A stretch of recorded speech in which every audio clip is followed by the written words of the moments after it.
سلوى كانت تعيش حياة هادئة جدا، حياة يمكن توصف بالروتينية إلى حد ممل. من الصبح تبدي يومها بتنظيف البيت، تمسح الأرض، تنظف الأثاث، ترتب الغرف وتغسل الأواني، وبعدها تساعد أمها بالطبخ وتحضير الأكل. كل شي كان يتكرر يوم بعد يوم، نفس الأعمال، نفس الهدوء، نفس الفراغ، إلى أن يرجع أخوانها للبيت. سلوى ما كانت تطلع هواي، وأغلب طلعاتها كانت ويا أمها لزيارة الأقارب أو زيارة قبر أبوها بين فترة وفترة، وكان هذا المكان يحمل كل حزنها واشتياقها. أما باقي وقتها فكان يضيع على الموبايل. بعد ما تركت الدراسة صار الموبايل هو الملجأ الوحيد، تهرب بيه من الواقع ومن الفراغ اللي تعيشه. وبيوم من الأيام وبين مئات المنشورات اللي تمر عليها يوميا، وقفت عند منشور واحد وقررت تعلق تعليق بسيط، لكن هذا التعليق كان بداية قصة ما كانت تتوقعها. رد عليها شخص بأسلوب لطيف وكلام هادئ. في البداية كان مجرد رد عادي، لكن بعدها بدأ الحوار يكبر شوي شوي، ردود، ثم رسائل خاصة، ثم مكالمات. كل هذا كان يصير بدون علم أهلها، بسرية تامة. ومع الأيام صار هذا الشخص جزء من يومها، إذا ما يكتب تنتظره، وإذا يتأخر تحس بشي نقص. الكلام بينهم ما بقى عالي، صار بيه اهتمام، صار بيه مشاعر، وصار أكو وعود. وعدها بالزواج، وعدها بحياة أحلى، وبيت يجمعهم، وسفر، ومستقبل مختلف. وسلوى كانت تصدق، لأنها أول مرة تحس إن أكو شخص مهتم بيها. وبعد شهر طلب من عندها اللقاء. ترددت بالبداية، خافت، لكن بنفس الوقت كانت متعلقة. وافقت. كان أول لقاء بينهم غريب، مزيج بين الخوف والفضول، لكن مع الوقت صار اللقاءات تتكرر، وكل لقاء كان يقربهم أكثر، إلى أن جاء اليوم اللي دعاها ببيته. وهنا كانت المصيبة. دخلت سلوى وما كانت تعرف إنه هذا القرار راح يغير كل حياتها.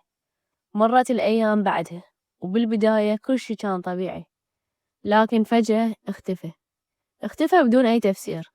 أغلق كل حساباته، اختفى من حياته كأنه ما كان موجود أصلا. حاولت سلوى تتواصل معه بكل طريقة، لكن بدون فايدة، إلى أن جاء اليوم اللي قررت تخبره بالحقيقة. لكنها ما قدرت تتواصل وياه، لأن الحقيقة كانت صادمة. سلوى كانت حامل. بهاي اللحظة انهار كل شي، بدأ الخوف يكبر داخلها، والندم صار يلاحقها بكل لحظة. تغيرت تصرفاتها، صارت ساكتة، مرتبكة، دائما تعبانة. هذا الشي ما خفى على أمها. الأم بدأت تلاحظ وتراقب، إلى أن قررت تاخذها للطبيب. هنا كانت الصدمة. من خلال التحاليل أكد الطبيب إنها حامل. رجعت الأم للبيت وهي بين الغضب والحزن والانكسار. نظرت لبنتها وكانت تريد تفهم شلون، وين، ليش، لكن بصوت واطي، خوف من الناس وخوف من إخوانها. سدت باب الغرفة حتى ما يسمع أحد. وهناك انهارت سلوى، بدأت تحكي كل شي من البداية للنهاية. كيف تعرفت عليه، كيف وثقت بيه، وكيف اختفى. الأم كانت بحالة صراع قاسي، مرة تضرب سلوى، ومرة تبكي، ومرة تضرب نفسها من القهر.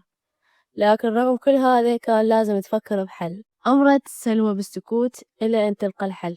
بدأت تبحث بأي طريقة، راحت من صيدلية للثانية، تسأل، تتوسل، تطلب أي دواء، أي شي يخلصهم من هاي الورطة، لكن ماكو أحد وافق يساعدها.